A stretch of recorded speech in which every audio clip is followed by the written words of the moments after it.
8. You're watching the Experience Comic Culture and Sales. Streaming live daily to Facebook, YouTube, Twitch, and Twitter. 2, 1.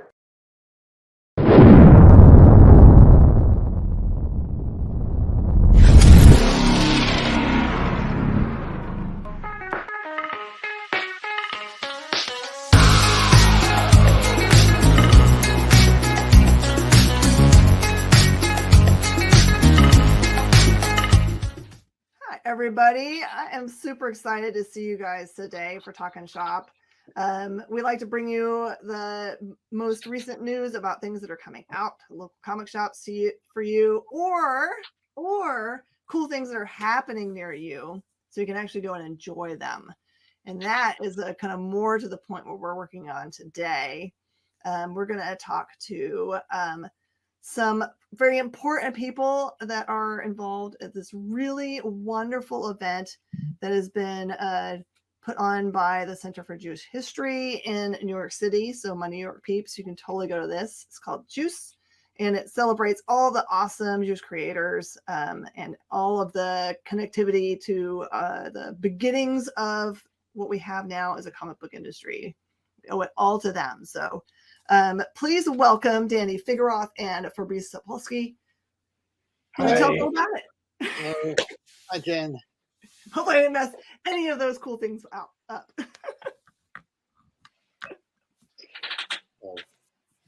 So just by way of introduction, just in case people don't know, Danny has been a longtime editor and probably has touched all the things that you truly love. Many Spider-Mans. I think you truly hate them. So. What they don't? How can you hate Spider-Man? They love to hate a certain aspect. But yes, thank you.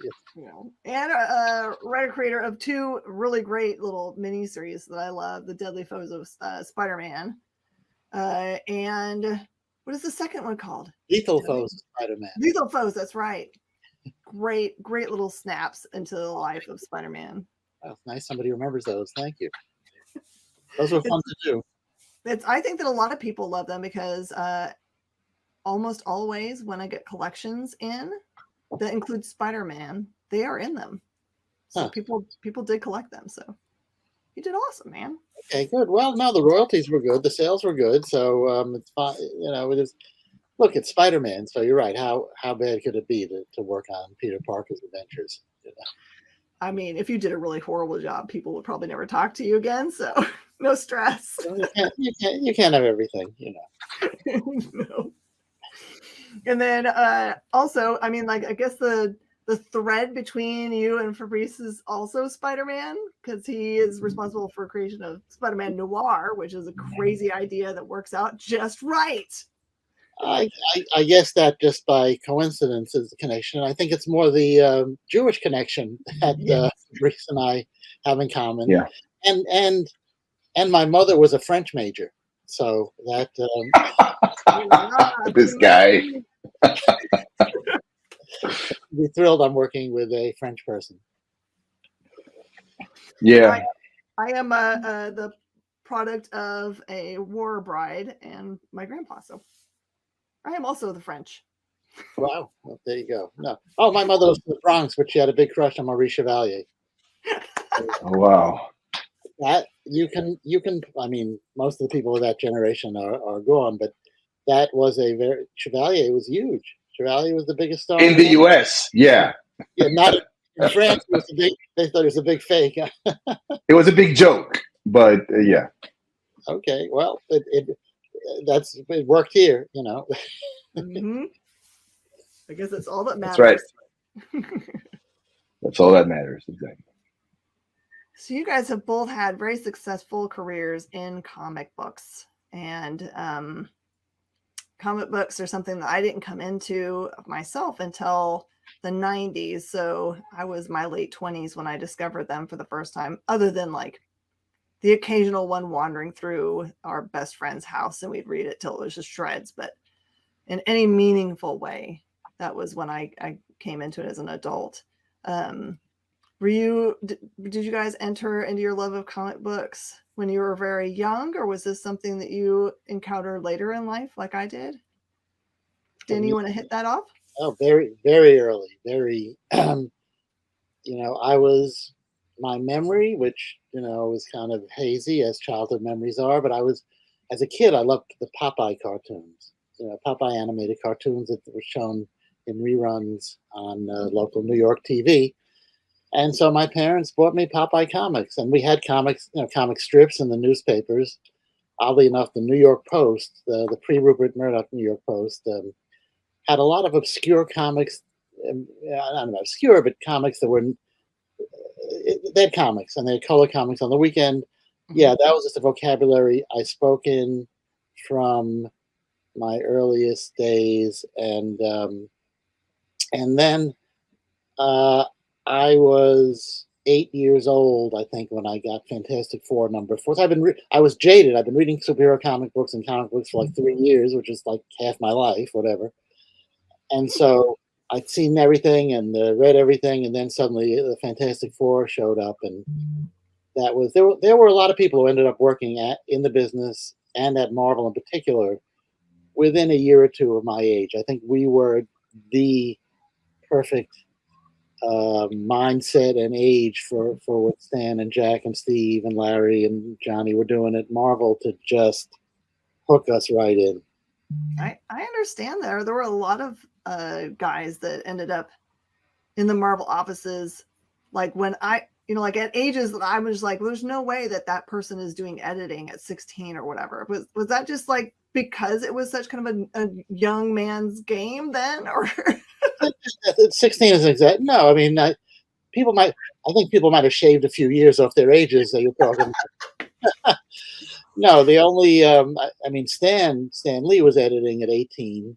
Mm-hmm. Now, there were some people who maybe had jobs as assistants to artists in their teens or something, but no, I don't think Marvel ever had, except for Stan, any teenage editors. I mean that Jim Shooter was not like younger than most. He was 13 when he started writing, but he didn't have his first staff job. He was 18. 18. I think it's 18. He worked at Marvel briefly, and then that didn't work out. He went back to Pittsburgh, and then came back. But yeah, he was writing. That's even Paul. I think Paul Levitz also wrote very young, right? Right. I think again, what these guys were doing is they were the equivalent of interns, or they were publishing fanzines, and there was no security. I mean, if you can imagine, I'm 16. I like comics. Can I come and talk to everybody at the DC offices? Sure, come on in. Right? It's just like there was no sense that there's nobody, just there was no idea that somebody might want to do them harm. So I see what you're saying. There are definitely people who had credits as teenagers, but I don't think actual staff jobs. I'm sure somebody out there can tell me. Probably Paul. I'm not sure when he started as an assistant. But if they were doing it, it was like after school. Because they did. I mean, Paul certainly. He went to Stuyvesant High School, and then I think he went to, I forget what college he went to, but I mean, I was 23, and I was when I got in, and there have been people. That was a typical age. That's sort of a typical. You've kind of gone to high school, you're going to college, you don't know what the hell you're going to do. You like comics, and and there's this entity. There's Marvel and DC, and in New York City. So, I admire people who came from the Midwest or the West Coast and said, I'm coming to New York and I'm sleeping on couches and floors. Or from another country, Danny. Another country, that's right. Exactly. For me, I just had to invest the price of a subway ride to go in and see if it worked out. It was cheaper than now. Yeah. Yes. What was the expectation for skill level if you wanted to walk in? It was like, were you available to like I can understand if you wanted to be an office person, like you could get in that way. Like if you were like, hey, I'm willing to empty the trash cans, can I come and work for DC for a while? Might be the way in. My first job was as the I worked as the assistant to Larry Lieber, Stan Lee's brother. Larry had just come back from this rival company. This is a whole saga on its own, called Atlas Seaboard, and he was running the British department at Marvel, And the main thing we did was reprints that were published in black and white weekly in England. And then a little new material. We had some new covers and splash pages and Captain Britain.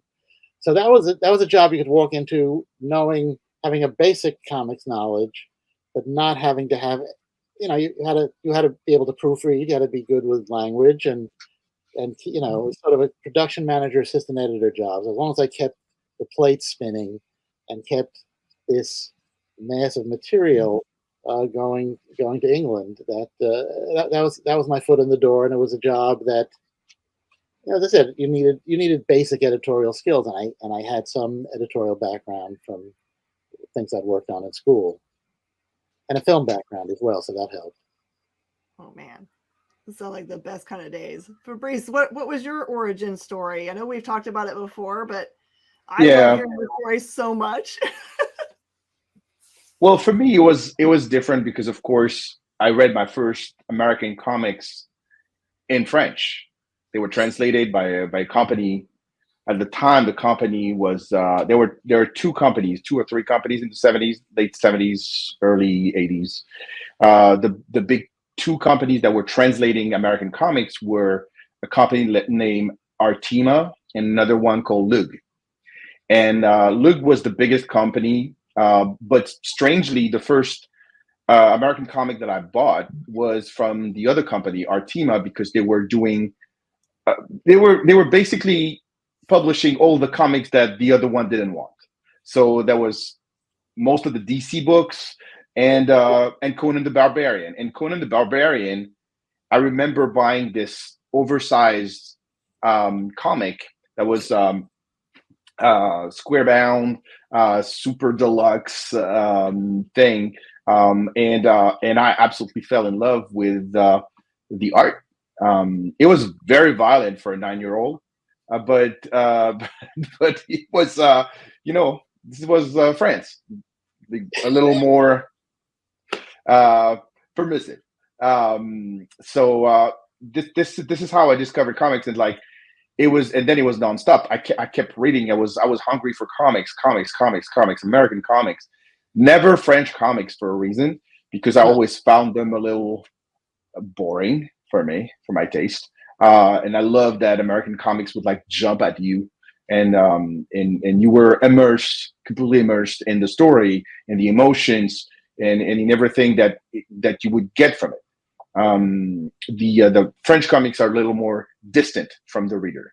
They're a little more contemplative, and so after that, it took me a few years to actually get into the business. And I mean, when you live 4,000 or 5,000 miles from where everything happens, what you can do is either you work for those translating companies, or you are doing comic book journalism. And that's what I did. I created a magazine about American comics, which was the first of its kind when it was created in 1998.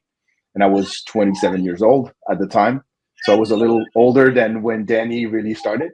And from there, it was a ride, because I was going to the US all the time, and it was just I was reporting, and we were investigating, and we were doing interviews and stuff. And up to late 2006, when I got this crazy idea for Spider-Man Noir, and I took to David Hine, and then we co-wrote the books together. And I guess the rest is history. And I moved here in New York in 2015. And that was the beginning of an adventure. And in 2016, I met Danny for the first time. So you were only here for a year when we met. I didn't realize that. Yes. Yeah, I was only here for a year. I arrived on May 27th, 2015. That was my first day here as a resident. And so yeah, I mean, it's been a ride. It's definitely difficult to move to a new country when you're 44 years old and you're coming with 4 pieces of luggage and $500. But I'm still here. So I'm still here. I'm still doing stuff. There's Fair Square Comics that I hope we can talk about a little later. And now there's JewCE. And the funny thing about doing Jewish related event is that first, I never organized a convention in my entire life. Like I've been at conventions, just like every other comic book fan, but I never in my entire life thought that, oh, let's organize an event. And it's just because I landed in Brooklyn in 2016. I mean, in 2015, but in 2016, I went to the synagogue, and the president of the synagogue back then is a guy called Fred Poloniecki. Invited me for a Friday night dinner, and like after then he said, like, I know who you are. I want to do something with comics. I want to do an exhibit in the synagogue. And I'm like, no, I'm not interested in an exhibit. Let's do a Comic-Con. And I don't know why I said that, because clearly I was like shooting myself in the foot. And a week later, he told me, like, yeah, this is great. Everyone's excited. Now you have to do it. And then this is where I fetched Danny, because I'm like, I can't do that on my own. This is not going to happen. I'm fresh off the plane. I'm green. So yeah, I met Danny. He was a little suspicious at first, and then we got to know each other, and it was really great. It wasn't so much suspicion, although I didn't really know who you were, but it was the fact that you were not the first person to come to me and say, let's do a Jewish Comic-Con, and then I never heard from those people again. Yeah, yeah, but because I'm a stubborn French person, that's I always do as I say and say as I do. It's funny because like a very long time ago, in 2010 or something like that, I have an old friend. His name is Joe Keating. He's been in comics for a long time too. And Joe Keating, he said, like, you know why I like you, Fabrice? And I said, no, why? Is it because I'm handsome? And he said, no, it's because you don't talk shit. You exactly do as you say and say as you do. You don't talk shit. And it's something that I've always done. Like if I say something to someone, I'm trying to keep my word, and I'm trying to be honest about it, and then and move forward with the project that I'm committing myself to. So I'm sorry. Go on. I was going to say Fabrice and Fred, through sheer force of will, made this two different Jewish Comic-Cons in that synagogue happen in 2016 and in 2018. Yes, exactly. On a shoestring budget, and when when Fabrice says it was a synagogue, I mean, it was a synagogue, but it was not like a modern, fancy synagogue. It was the very definition of like old time Brooklyn. It was so old time. Didn't the Murder Incorporated guys? Wasn't the rumor that that had been their shul, the Murder Incorporated guys? Yes, absolutely. I mean, it was really struggling to get people, struggling to get budget, struggling a lot of things. But it was a small community. It was a very big heart, and it was great. And then after I had to leave New York, and I relocated to LA to work for Humanoids, where I worked for a couple of years. And so it was impossible to do any Jewish Comic-Con anymore. And then late last year, I think it was in November 2022, I was contacted by Dr. Mary Mora of the Center for Jewish History in New York. And she said, like, wait a minute, were you the guy who did the Jewish Comic-Con all those years ago? And I said, like, yeah, that's me. And he said, like, well, we need to talk. And she came back and said, like, she said to me exactly this. She said, like, I wish I could have come to your cons, and I always regretted. It sounded so cool. Now we have to do it again. And I convinced everybody at the Center for Jewish History that we need to do it. And I said, great, but we can't call it Jewish Comic-Con anymore. We need something different. And she said, what you have in mind? I said, like, I want to call it Juice, because I find it funny. Jewish Comics Experience, Juice. And I guess everyone got along with the idea, and like almost a year later, there we are. The convention is next week, so it's just and Fabrice again foolishly said he can't do it without me, and I said, right, you can't do it without me, and so I guess maybe a couple of months after you got involved with it, I got involved with it. Yeah, and absolutely. Yes. And it spawned. There's an exhibition, a museum exhibition that's related to it. That's been on for about a month, and it's going at least to the end of the year. Because I think there's a little bit of to the end of January. I think to the end of January. Yeah. So there's this little bit of kind of brand confusion. There's the Juice exhibition and the Juice convention is 2 days. The Juice exhibition is ongoing, going, and obviously a lot of the same people are related, and you'll see some of the curators doing panels and events at the con, but they are two separate but very related things. What I really want to stress out is the scale, because when you start in doing a local event like we did in 2016 and 2018, it was really small. It was like 250, 300 people in the synagogue with about 12 artists and a programming that was every hour or so a new panel. There we have that. We have an artist alley with 26 creators, which is huge. We had to turn down people because we have limitations in terms of space. We have programming with 12 panels and 6 workshops. We have the exhibit that Danny talked about and he was really involved with. We also have the JewCE Awards on the preview night, which is the first time that there's a ceremony that is giving awards to creators that are displaying or have created Jewish content, whether they're Jewish or not. And that's the thing that is also very important, is that this is a convention that is inclusive.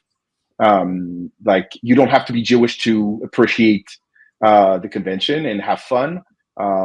We have big name creators that are coming, like Frank Miller is coming, Brian Azzarello is coming, Stephanie Phillips is coming, Paul Levitz is coming.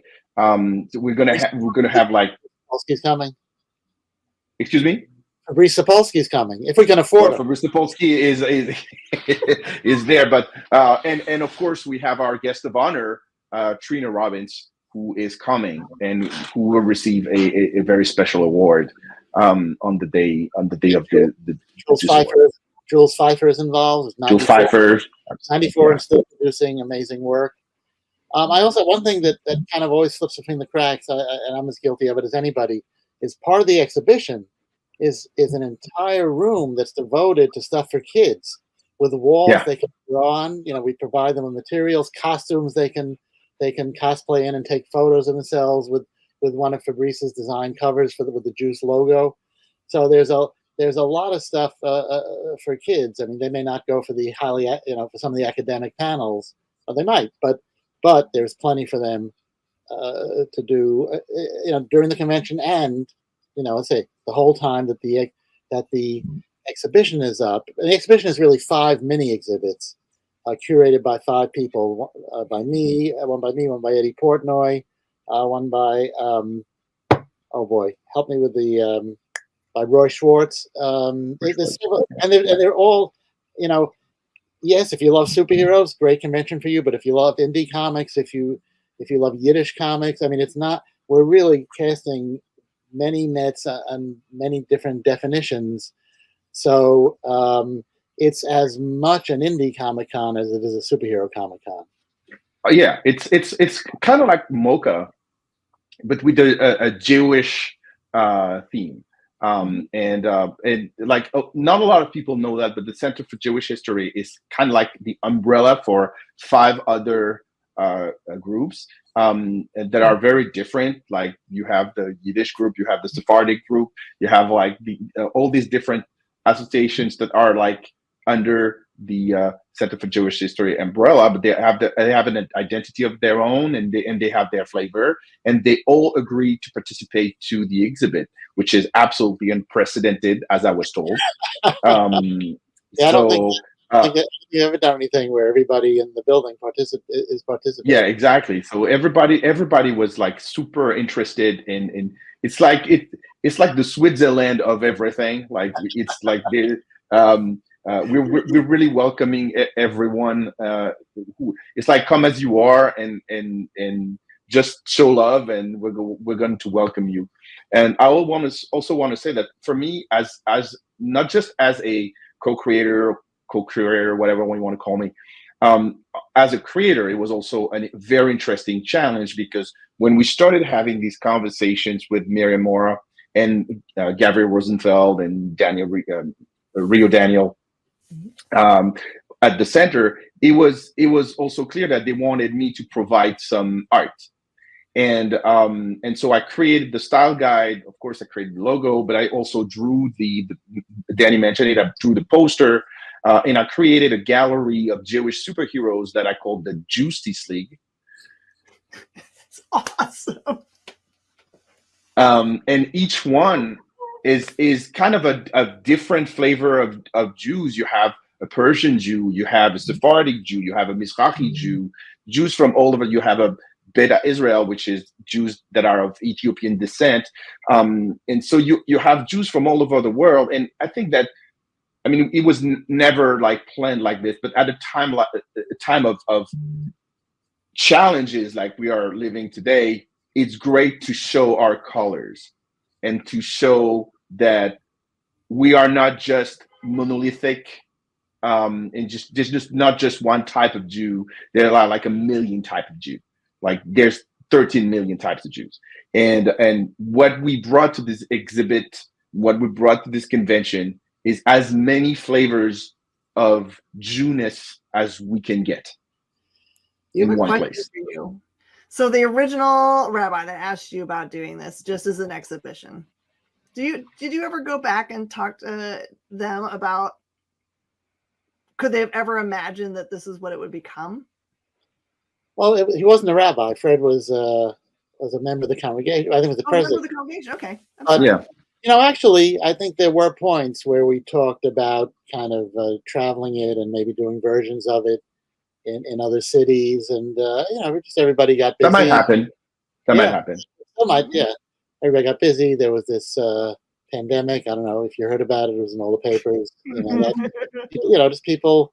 A lot of things happened to sidetrack. But yeah, I think it is a thing that is designed with an eye towards traveling into other cities. Definitely. Definitely, the exhibit is going to travel. We don't really know. I mean, it's up to the Center for Jewish History. Again, as I was saying earlier, it's the different scale. Like we were in the minor league, now we're in the major league. And the Center for Jewish History is an organization that has been around for a very, very long time. They're professionals. They know exactly what they want. They know exactly how to do it. And they're bringing so much to the table. And like, I feel like we're privileged, Danny and I, to be working on that event, considering how big it became. And yeah, it's amazing, and to do it in that building with those organizations. I mean, you know, I'm pretty familiar with the building from other events I've done. I was one of the sister, brother, sibling organizations is called YIVO Institute, and in 2009, I did a series of evenings there with a night with Harvey Pekar, a night with Jules Pfeiffer, and a night with Al Jaffe. And I thought that would be the biggest thing that ever happened to me in that building, but this seems like it's going to be even bigger. You know, yes. Those sound pretty amazing. those were. Well, it is amazing. Like and also like all the people, because I mean we also priced it so that people could afford it. And there are still some tickets, so even if you're last minute, just go online to Jews.org and grab tickets for the show. It's going to be more expensive at the door, so you better buy it online. We also have, for people who, just like you, Jen, are not local, we have a virtual pass where you can actually watch the whole programming all the Sunday and replay it after through that, and it's very inexpensive. I think it's about $20. So you have all the quality guests and all the programming, and there are really, really, really great panels. Danny and Miriam and all the team have worked really hard on that part. So yeah. And we also put together an all-star group of judges for the JewCE Awards. You know, it's really yes, yeah. What are the different categories that are we might see our favorite creators in? Well, we sort of divided. There are some awards that are kind of for an ongoing body of work, and there are others for specific bodies. And you know, they're you know, we're calling them the 2023 awards because it's 2023, but we were a little, you know, we were kind of liberal and forgiving with our definition of time frame. But so there's there's a Lifetime Achievement Awards that I'm not sure what's under wraps and what's not of those, but there are two very one male, one female Lifetime Achievement Awards that I think most people will be pleased about their awards. So somebody's going to be upset. There's awards for best artist, best writer, Combating prejudice. Combating prejudice. Do we have? Let's see. There's historical content, biographical content. Yeah, there's there's like we went through so many, and before we decided on like was it like a dozen that we have that. That I don't want to say any that there's exactly 14. There are exactly 14, but I mean it's actually 9, but it became 14. Whatever, because there are multiple creators. We're going to distribute 14, but the interesting thing also. Excuse me.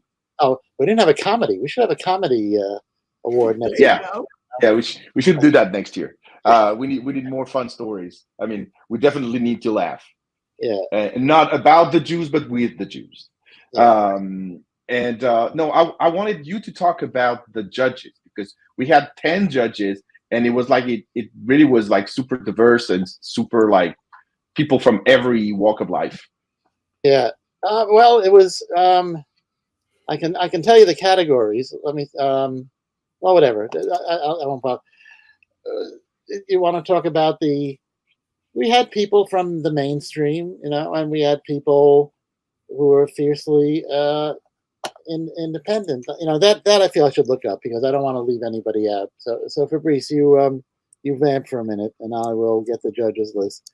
Okay. Well, I can also talk about something that is very dear to my heart. That will happen that will premiere at JewCE. So I've been working with another creator. His name is Julian Village. He's also part of a little group. Julian is also a Jewish creator, and he's also a European creator like me. So we have a lot in common. We come from somewhere else, and we're both in New York. Julian and I started talking about a year and a half ago about creating an anthology about diversity in our culture, and we wanted to have it as a slice of life type of book with real people talking about their real life experiences. And we knew that it was so big that it wouldn't be possible to create the full 148-page graphic novel for the con. So we created a preview comic that will be sold first exclusively through JewCE, and then afterwards through Fair Square Comics. It's called Hyphen, and it's a 24-page comic that I hope one day can be in every store, but is premiering exclusively at JewCE. I have the list of judges, which I'm amazed. All right, there you go. So Hyphen premiering at JewCE, and now back to Danny. Brian Bendis, Wow. who's also going to be doing a panel or two. He's not coming in person, but he's doing some video panels. And if he's Brian Bendis. Jeremy Dauber, Karen Green, the Columbia graphic novel librarian and curator, Ken Crimstein, Shari Pear, Arnon Shore, Julian Village, David Walker, Alex Ray, and Paul Levitz. So wow, those are and I was a player coach. I was a judge and the chair of the judges committee. Yeah, no, it's quite amazing what we put together. But I mean, look, what you started in Brooklyn, Fabrice, was pretty amazing. To get people to come out to a very unknown quantity. Yeah. It's and I guess the reputation was good, and the outreach. The Center for Jewish History is kind of a very well organized organization that if that's not redundant, that is very good at reaching out to people and putting events together. But this might be one of the biggest things they put together. There's a lot. I worked for Wizard World for a number of years, putting together panels and events for them. And I could just if it wasn't readily apparent, there's so many moving parts, and even the smallest convention, it's just an astonishing juggling act. I think the thing that's fairly unique about this is also like putting it in its historical importance or in cultural importance as an event by having it being, associated also with somewhere that shares history, and have, because comic books are most often seen as being this is pretend fantasy world, even though there's tons of comic books that's not what they're about at all. It's wonderful to see like the people and the whens and the hows of the culture and the comic books being put together in such a way makes it it really does elevate the importance for everybody. That I know it's important. I know people in our industry know it's important, but the general public might not know that. So this might be a good way for them to come and understand how many things it touches other than just comics, the industry of comics itself. I think that while we wanted to travel, the fact that it's in New York is important too, since that's where so many of it all began. The iconic characters, the publishing companies, and a lot of the independent and underground comics started here. I mean, other cities have a fair claim, certainly San Francisco and Cleveland, but a lot of it started here. So I think it's cool that we're doing it in New York, even if it does travel. And then I'll be happy then wherever it travels, if it does, that people find their own local connections to the origins and development of comics. I'm sorry, Fabrice. Yeah. No, I wanted to say that the initial idea that I had, and that's when I approached Danny. I don't know if you remember, Danny, that's the first thing that I told you. It was, I want to honor the founders. Yes, I want to honor the founders of our industry. Because like, and I realized very early in 2016 when we started this project, it was like, I am tired of people talking about comics without knowing even where it comes from. They don't realize, they see Marvel movies, they see video games, they see multi-billion-dollar companies. But it started with this group of Jewish creators and a little bit of Italians and Irish, but it was mostly Jews. And they just wanted to escape their reality. They just wanted to dream bigger than everybody else. They didn't even have realized that they created an industry. They just were doing their thing.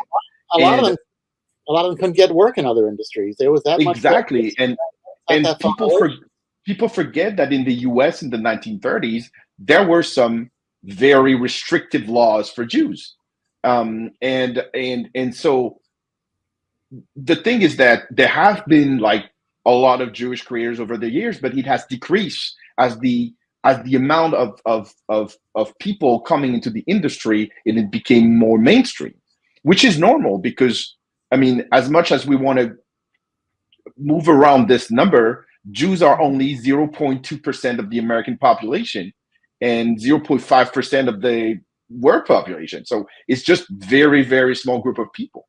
When Fabrice says the laws, I mean, I think they were unspoken laws.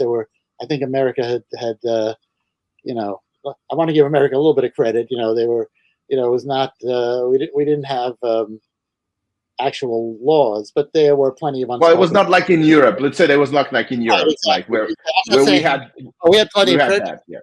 Plenty of prejudice here, but I went, I didn't hear about those laws, but I know, so I wanted to just.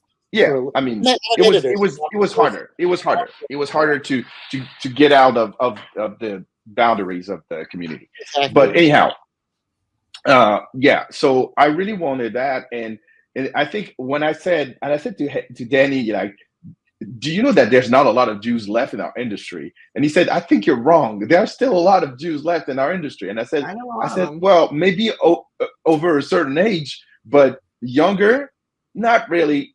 And the thing that I love in where we are right now is that there's some kind of like Jewish Renaissance in comics, and we're seeing new creators that are popping up and think, okay, it's our time to do something about it. And I'm thinking of Danny Coleman, for example. Danny Coleman did a book called The Unfinished Corner, which had a bunch of awards everywhere. And I love Danny because when she's also an immigrant, she comes from the UK, and she's fiercely Jewish. And she said at a panel where I was at, like in 2022, we were on a panel together, and she said something that I will never forget. She said a lot of people like Jews where they're either silent or dead.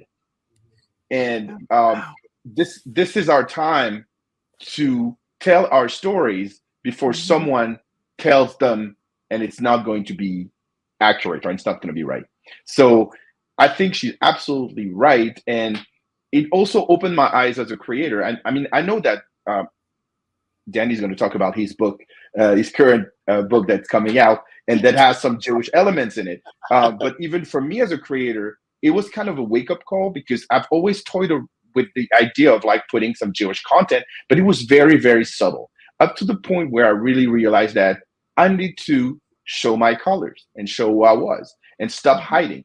And like, coming from Europe and coming from France in particular, there's a lot of trauma. There's a lot of that. There's always been some anti-Semitism, and it was not really like low-key anti-Semitism. It was really blatant anti-Semitism everywhere. So I remember like being in school and like having a anti-Semitic teacher in middle school for like a couple of years, and so it was like this happened. The bullying happened. The violent stuff happened. All the stuff happened. It happens. It still happens. But that doesn't mean that I have to say, okay, I'm going to fold and just take this part of myself and put it away.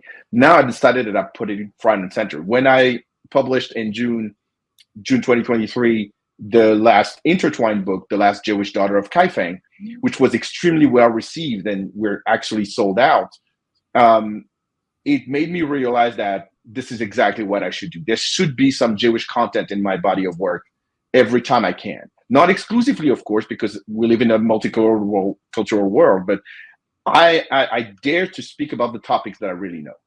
And I think for a lot of other younger creators, this is really the key right now. They really want to talk about what they know, and they want to show that we're not this strange group of people that people have weird fantasies or plots about, or like just saying horrible stuff. We're just normal human beings with like multiple cultures we come in every shape, every size, every form, every color, everything. And yeah, so we're coming to you now. And that's sort of at another sector of the same point is the, going back to honoring the founders. I think a thing that kept me interested in comics, or got me reinterested in comics as an alleged grown-up, is realizing, all these guys who created these comics and these characters that I loved as a kid, up to and including, say, Will Eisner's The Spirit, they pretty much grew up on the same era and the same streets as my parents, aunts, uncles, cousins.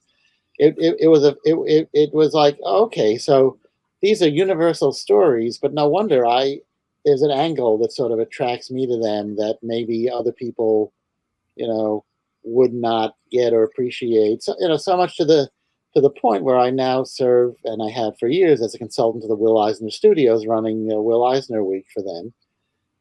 But it's a lot of it has to do with this connection to my own life and family and past, both my actual family and then my imagined family in the comic books. Yeah.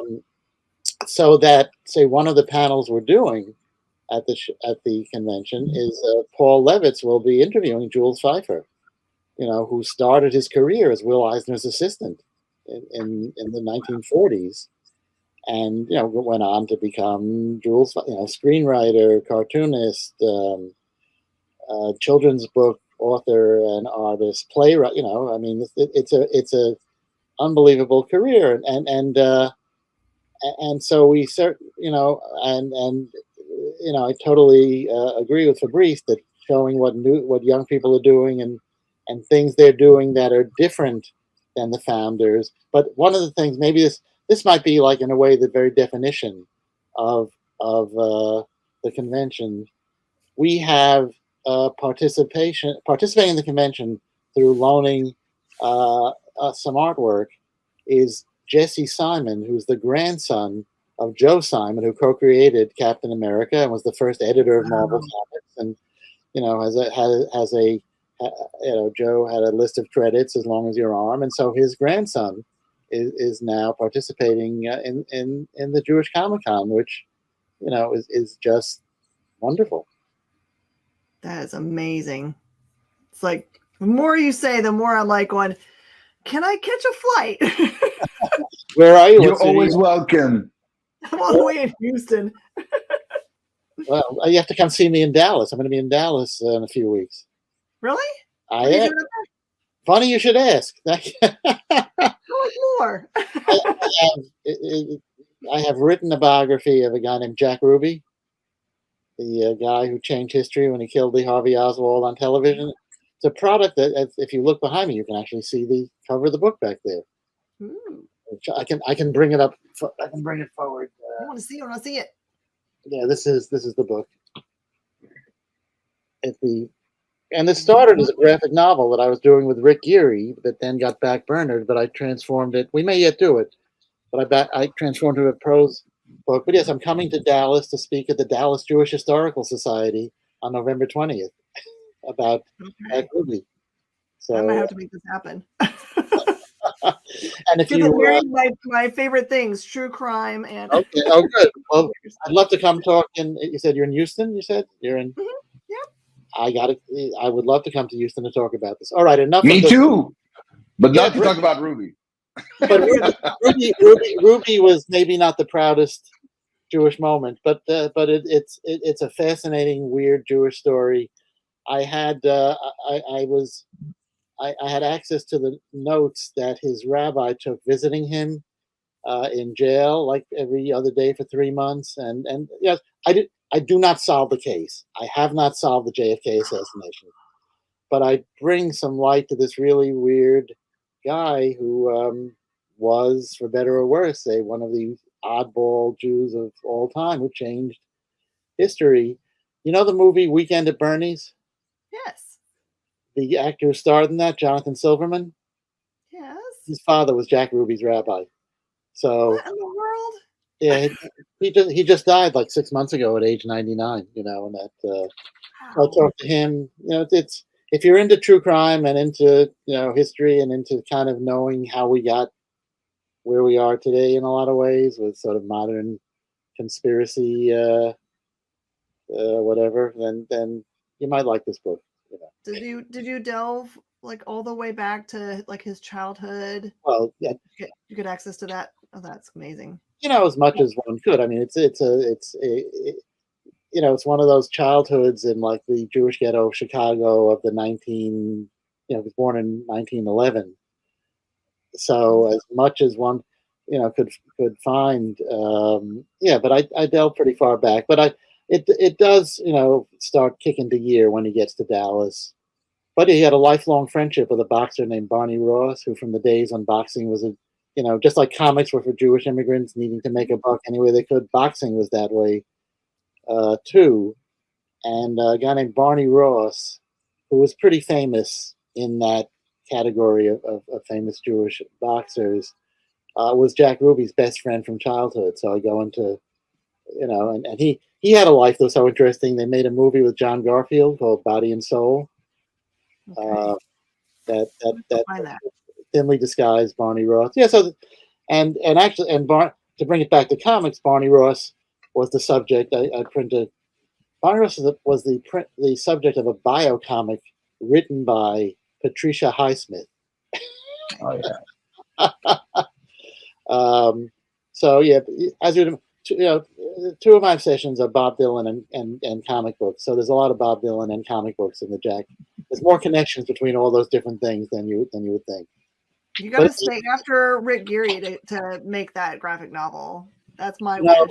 Rick is still into it. It's just hard to find I have all of his work. Yeah, no, he's wonderful, obviously, and he's drawn 10 pages. I could, if you want to see them, but just finding somebody who would pay Rick, give enough of an advance for Rick to spend 2 years drawing it, and we could probably kickstart it. Although I'm not, I've never been that kind of thing has never been my forte, or however you pronounce it. You could just find some benefactors. They would be like, yes. We'll use benefactors. That's, but look, you never know. The existence of this book might actually lead to the comic. It's sort of be the reverse of how I pictured it. I read the audio book too. So if you, so if listening to this has been your idea of a good time, imagine 15 hours of that. But let's talk about the convention, because Fabrice.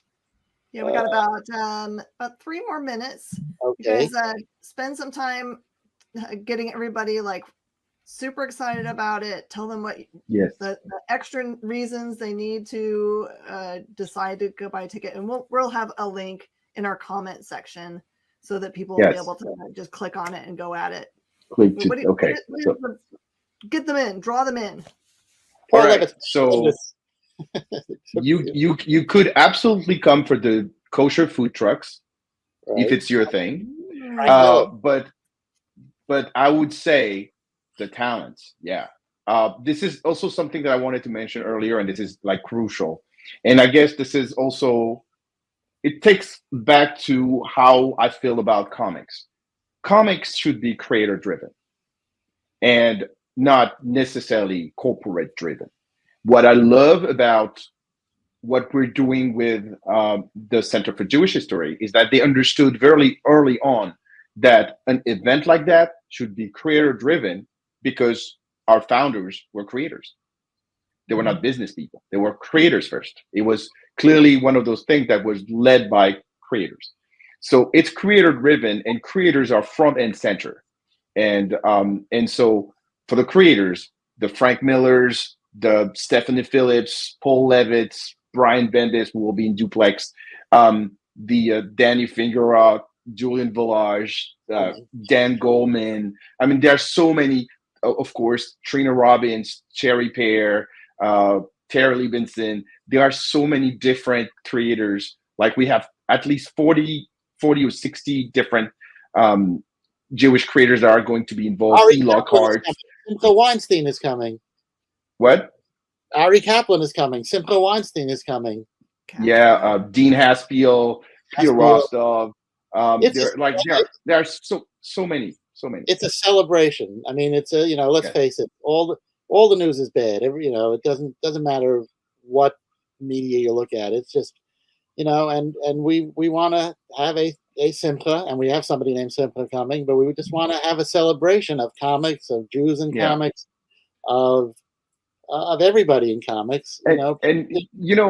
There's something I want to say that's very important, and especially right now. There's this Jewish tradition that a lot of people are talking about called Tikkun Olam, which means repair the world. And you can repair the world with in as many fashion as you want. Well, our thing is comics. This is how we repair the world. This is how we're building bridges. This is how we bring people together. And together with Danny, with Dr. Meir Mora, with the center, with everyone, all the creators involved, I think we're doing our little contribution. There's the exhibit. We just want to bring people together. Whoever you are, whatever your background is, you are absolutely welcome in this peaceful, safe environment that is the Center for Jewish History for Jews. That will be on November 12th with the preview night on November 11th. That's what you can do. Come and visit us. Danny, I know that we got to hear about what is coming up next for you, but I wanted to hear from Fabrice what's next for Foursquare. Fair Square. Comics. I'm like the brain. So Fair Square Comics has a lot of projects. We're going to announce a lot of new things. We recently announced that we're going to republish our biggest seller, Noir is the New Black, in an expanded edition with a new original content. And very excited by these new stories by Victor Dandridge, by Joe Illich and Chris Cross. We have a bunch of creators that are joining us. there's also this new spin-off to Noir is the New Black that is coming out to your store and every store that orders it, called Little Rock Files, that comes out in a couple of weeks. The Diamond should have the copies like today or tomorrow, so it's coming to your store. We have a lot of new things, a new Watson and Holmes, which is also tied to Noir is the New Black franchise. Intertwine is going to come back in March in a new expanded omnibus edition of 280 pages. So if you missed Last Jewish Daughter of Kai Feng, but you also want some unpublished new material, 280 pages for $24.99. It's a very, very good deal. And next year we're celebrating the 5th anniversary of Fair Square Comics. So it's going to be a celebration. We're doing 24 books in 24. So how small are we now? Like we're growing by the day, but we're keeping our foot on the ground, and we're trying to just be as authentic as we can. I'm going to finish with 2 things. One, we're still traveling a lot, and I'm personally traveling a lot. So after you see me on this show, you can catch me at Juice, of course, but a few weeks later, I'll be at Los Angeles Comic-Con. I'm a guest. And then there will be, so far, 26 appearances and shows in 2024 where I'll attend. So we're going everywhere. We're going international. I'm a guest at the Angoulême Festival in France, which is, for me, a first. I haven't been there in 10 years. So it's the first time that I'm a guest. So it's just like, wow, I'm very happy. That's big. So a lot of things are happening for Fair Square Comics. There are tons of things that I cannot talk about right now, but we have a lot of things cooking and a lot of things going on. And I hope that our little family-owned, immigrant and minority-owned company is going to be adapted by as many retailers and fans as possible next year. So if the people that are watching can't find it at their LCS for some crazy reason, what is the right place for them to find your product directly? Well, to find our product directly, I would say first run to your LCS and demand that they order our books. Because not every retailer knows about us, despite the fact that we've been there for a while. There are still retailers that are discovering us every month. So let's keep pushing. So when you go to your store and you're demanding Fair Square Comics titles, they will order it. The other thing you can do is to go on the Diamond Previews web website and add it through Pullbox, which would send your books to your retailer, and everyone wins. You win, I win, the retailer wins, everyone's happy. And if after all this, you still cannot find us, you can find the books directly through us on the fairsquarecomics.com shop or at every convention where we are. And again, as I said, 26 next year, 30 this year. That's been a ride. Danny, where do we score a copy of the Jack Ruby novel? The official publication date, it's called Jack Ruby, The Many Faces of Oswald's Assassin. And the official publication date is November 21st, but it should be available in many stores even now. And it's published by Chicago Review Press. And you can pre-order it on Amazon, but there's no embargo. So if any store that has it is free to put it out. And of course, my Stan Lee book, my Stan Lee biography, is still available, which I also did the audiobook on, which, if you're interested in the history of Jews in comics, Stan Lee is a pretty good focal point for that history. And I go into a lot of that in the book, as I did in an older book of mine, The Disguise as Clark Kent, Jews, Comics, and the Creation of the Superhero, which, along with Superman on the Couch, they're not in print, but they're all in audiobooks. So imagine there's probably about 60 hours of Danny Fingeroth audio. Imagine what that would be like. It disabused me. I used to think I didn't have much of a New York accent, but reviews often say, we really liked it, especially his authentic New York accent. But I think before we go, I do want to congratulate myself on one thing. I went a whole hour talking to Fabrice without making one Jerry Lewis joke. So I think... Do you want to do one now? Well, you use all your credits when you talked about Maurice Chevalier. Okay. Well, but you know, Jerry Lewis. I mean, look, Jerry Lewis. There was a Jerry Lewis comic for years and years. Somebody was buying Jerry Lewis comics. I was not born. It was before my time. Thank you guys so much. I appreciate y'all. Please use the links that we're providing for you guys in the comments so you can grab up tickets, grab up product, support this awesome event and these awesome people. Thank you guys so much. I appreciate it. Thank you, Jen. Always a pleasure. And hopefully we can get together. I think we got something we can do together. So I think so. And thanks Kyle in the background there working the yes. We should do a con together with Jen. We should do a con with Jen. Let's do it. I'm about it. Is that wait? What's the con in Houston? I've never been in Houston ever. So what's the con in Houston? So unfortunately, right now the con in Houston is Comic Palooza, which used to be a huge, very supportive comic book convention, and it got bought by the city who doesn't understand comics for some reason, and so it has become just a pop culture con where you could get your house re-roofed or buy vape pens. But there's a new convention. Get fudge. Sure, that too. But not very many comics. I think there were 5 comic book vendors at the last show and 3 comic book guests. So that's pretty bad. But in positive things, another local comic shop, Bedrock City, has made a new convention called Bedrock City Con, which is all comic books. Big comic book vending.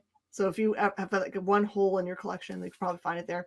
And they did their first year this year, so they're going to be expanding. So that one, I'd wait for that to have a couple years of growth, and then definitely do. That's going to be. It's all love about comic books. So. And Fabrice's handle is there. Is that your Twitter handle there at Fabrice Sapolsky in front of him? Actually, I don't have Twitter anymore. I had to leave because of death threats last year. Oh, that's not good. Did you go to Blue Sky? I mean, no, I'm not on Blue Sky. I'm on Instagram, Facebook, LinkedIn, and I think that's enough. I'm on all of those also, and I'm still reachable. I've not deleted my my X account yet, but so I'm on. And Danny at DannyFingeroth.com. So pretty clever, right? And actually, in the middle of revamp, I'm in the middle of revamping, or me. I've hired somebody to revamp my website, so the cobwebs. Oh wow. Soon be gone. Actually, come to think of it, I never talk about it, but I have a FabriceSapolsky.com. I have this.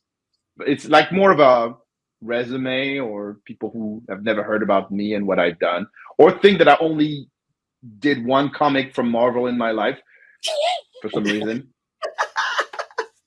Even though I did 6 creator-owned, but that's okay. I love you, Fabrice, so much. Well, if you want more of this, come to the Juice convention. Oh my God! Like I love, there's a guy from Greece who sent me a message 2 days ago. It said, "This is important and personal. You need to help me reach out to Marvel." And I'm like, "I'm sorry, I can't do anything for you." It's so personal. I don't know you at all. I don't know you at all. You live in Greece. I live in the US. Why would I help you reach out to Marvel? Like, do it yourself. Like, I mean, it's like real easy on their site. It's pick a person, put that name at marvel.com. Yeah, exactly. Yeah. It was the same thing at DC for years. It was like name dot last name at dcentertainment.com. It was back in the day. So it was very easy. But was that really it, or was that their assistant's intern getting that, and there was really a top secret actual email for them? That's a good question. I don't know. It still works for Nancy Spears. It works for but this is a real digression. It just that sometimes works in ways you wouldn't expect, where just like famous person X actually just answers their email, or something. That would be so awesome. Well, usually those companies don't have any time to answer you anyway. So whether it's important or not, they will never answer you. Well, as long as I'll throw in one more plug. Will Eisner Week. If you want to do an event for Will Eisner Week, or go to an event, go to WillEisner.com. We'll be every year, do something in your city, go to something in your city, celebrate comics, Will Eisner, free speech, graphic novels. Oh yeah, I put my posters up. Thank you. Support indie comics. That's what I would say. Comics, definitely. There is some amazing stuff that's out there in indies that I just keep on handing to people and saying, you must try this. because as much as the Marvel and DC factory makes really amazing comic books, and they do, there's so much more out there that you guys need to open up your hearts to. Yep. Exactly. I always say to people, Jen, you can love your Marvels and your DC as much as you want. Just keep a little space in your heart for other peoples like us. Right. That's what I'm saying. You're doing the Lord's work, Jen. I'm sure trying every day.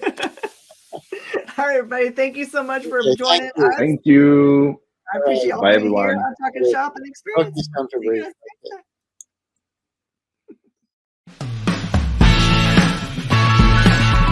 Join the party. Head over to our link tree to find all the links for everywhere the experience is all the time.